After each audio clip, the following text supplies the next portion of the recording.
I'm so happy to be here. Thank you for welcoming me in your show. Oh, look at you. Even your earrings are chanting. Yeah. Oh, yeah. Yes. Wow. The backdrop is batik, the dress is batik, the earring is chanting. Oh, wow. Well, it's too bad you're not in the studio. We heard you are in Indonesia, you're in Bandung at this moment. So, but we're glad that you have time for us to chit-chat today. Yeah, so we heard about you and the love of batik, and we just want to know, how did you come about and grow this love of batik? So I have to thank my grandmother for it. Actually, she went many times to Indonesia and already brought beautiful batiks with her when she returned to the Netherlands. So, but she came more as a tourist to Indonesia. For me, it started in 2009. I'm trained as an artist, and I went to Indonesia to learn to make batik. And I just fell in love with all the stories, how it is made, how it is connected with the Indonesian culture, and never stopped loving batik, basically.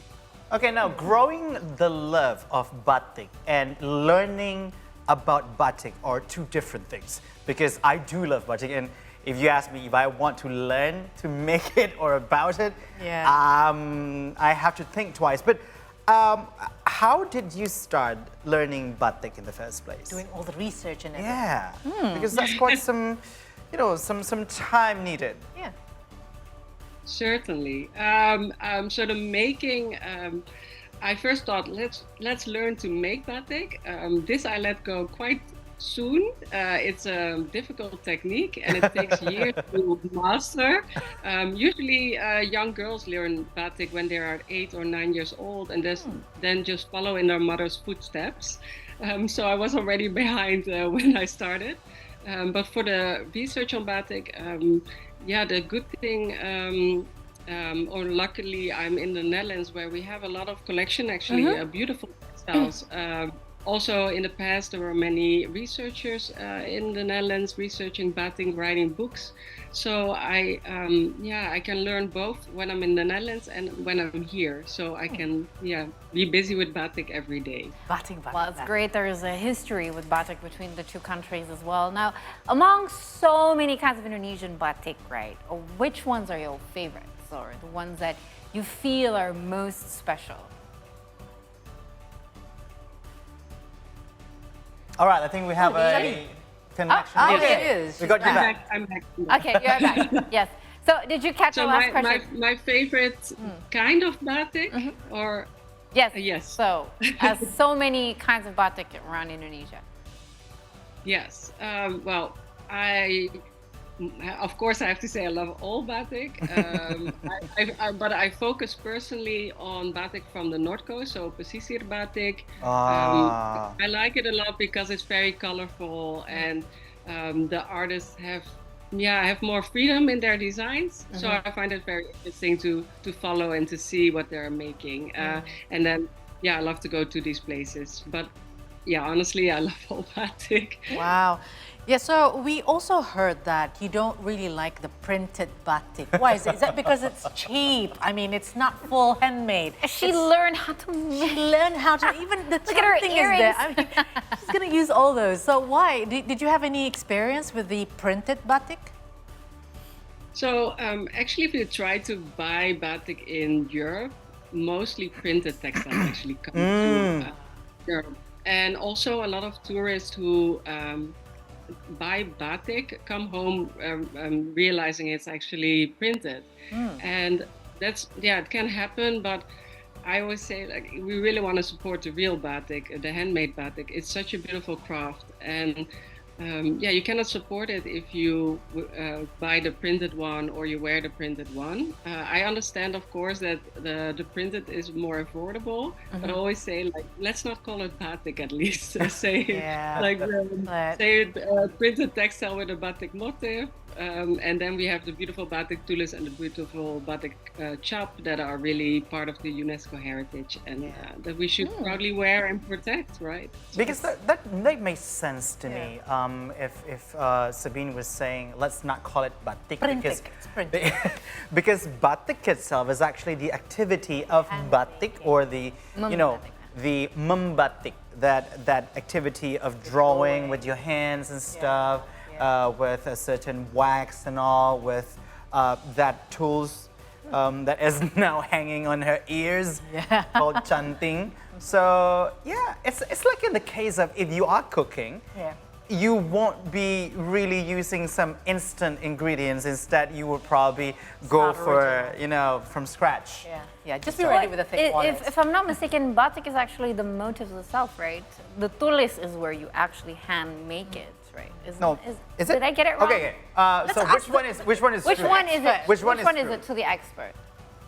So, according to the in UNESCO, is said batik tulis and batik chap are both part of the batik heritage, and it includes also the motifs made with batik. But that doesn't necessarily mean that you cannot make new motifs that you can still call batik. Batik is specifically a wax resist. So as soon as you use wax to make a pattern in a cloth, then you can call it batik. Wow. So it is the motifs, and it has to be the wax, right? Because if you print it, there's no wax. There's just print. Now I get you it. got No, it we there. don't. We Priced differently too, unfortunately. Priced differently too. But okay, Sabine, you are an artist, batik enthusiast, and also a researcher. In your opinion, what uniqueness or advantages of batik compared to the other traditional fabrics of Indonesia? Well, honestly, there are so many beautiful batik textiles, tenun, songket, ikat. It's for me personally just, I have to manage my time and I cannot research all. There's people who tried in the past, but it's very difficult to know about all the sorts of weavings. But yeah, there are so many inspiring crafts in Indonesia, not only textile, but in other fields as well. Such a beautiful, rich culture, right? And batik is just the path I follow, but who knows, maybe other textiles might be next. Who knows? Who knows? Yeah. Sabine, I have as an academic, right, you are researching batik. So we can ask you about batik, a lot of things. We've spoken about why you like it and how you got into batik. You've learned how to make it. But what about batik are you researching at this moment? So I'm researching several things, but my main focus is on batiks kept in Dutch collections and privately owned. I'm hoping to make these batiks more available or more accessible. This is by doing research on them, making them visible on databases, and in this way I hope that both batik makers and other people who want to research batik can access these archives in the Netherlands. And next to that, I'm focused on the wearer at the moment. I think in the past, the women wearing batik, they have an interesting story to tell. And we have a lot of pieces that were donated by women throughout history. But it was usually the men, the collectors, whose stories were told, and not necessarily that of the makers or the wearers. So I'm trying to unravel these stories. Wow. I love that. Just a little follow-up, because you've mentioned before that there is a lot of collection in the Netherlands because we have a history, right? We have a history between the Netherlands and Indonesia, and of course there's bound to be a lot of, heirlooms in the Netherlands and things like that. So what is the collection in the Netherlands like? Are they very complete? And how old do they date back? So batiks were collected throughout the 19th century already for museums in the Netherlands, also for commercial use. And then we have people who wore it themselves and went back to the Netherlands bringing these collections with them. And we have pieces from around 1850, even earlier, a lot from around 1900s, but we have hardly any batiks from, of course, the war times or after that. So I think also that's why it's so important to work together with Indonesia, because then you can make a complete story and also fill up these collections we might not have or that are not in Indonesia at the moment. So. Wow. Hopefully the young generations also hear this conversation, right? Well, I think it's our generation now that's starting to collect, right? I do collect it. Yeah, you I do. do collect some. Like we some wait woven for heirlooms from fabrics. our parents. Yeah, we do. My mom has. That's not My mom fair. has to. Because the heirloom will go to my sister, not me. You can ask, Mama, can you give me some too? You know. I can always borrow it though. But Sabine, thank you so much. Now, we want to officially welcome you as a See Today guest, right? Even You're a if you're member. not here in the studio. But See the Stories is not complete without asking our guest to play a little game with us. So, Sabine, are you down for a little bit, a few rounds of how much do you know about Indonesia's batik? I think all of us are playing this together, right? All of us? All right. So, Oh, so wow. Hans, Alia, and Sabine. Oh, I'm not playing. Oh, that's it. Have to guess what motif of batik will be displayed in the picture, and just shout out your name and answer it. I am about to be here to be the referee. Yeah. So, Sabine, Hans, Alia, are you ready? Ready? Yeah. Okay. Just shout your name. Shout your name first before you name the batik. I lose. I mean, she's the Let's see. The first picture. Oh, I know this. Which one? Sabine. Alia. Okay, Sabine. Sabine. Oh, Sabine Sabine said it already first. did first. Sabine said it first. You can Yeah, you can answer. Yeah? Yeah, Sabine. Mega Mendung. Mega Mendung. I know this is but is it correct? Is it Mega Mendung? Yay! Of Cirebon. Ah, that's my absolute favorite. that Favorite, one. right? That's my personal favorite. It has a lot of history in my family. Now, let's see the next picture. So 1 to Sabine. Alia. Alia, It's Parang, I think. Parang. is Your it? name right. Is it Parang? What is the answer?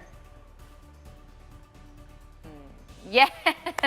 Parang kusum. Oh yes, Parang. It's also my- Come on, Hans.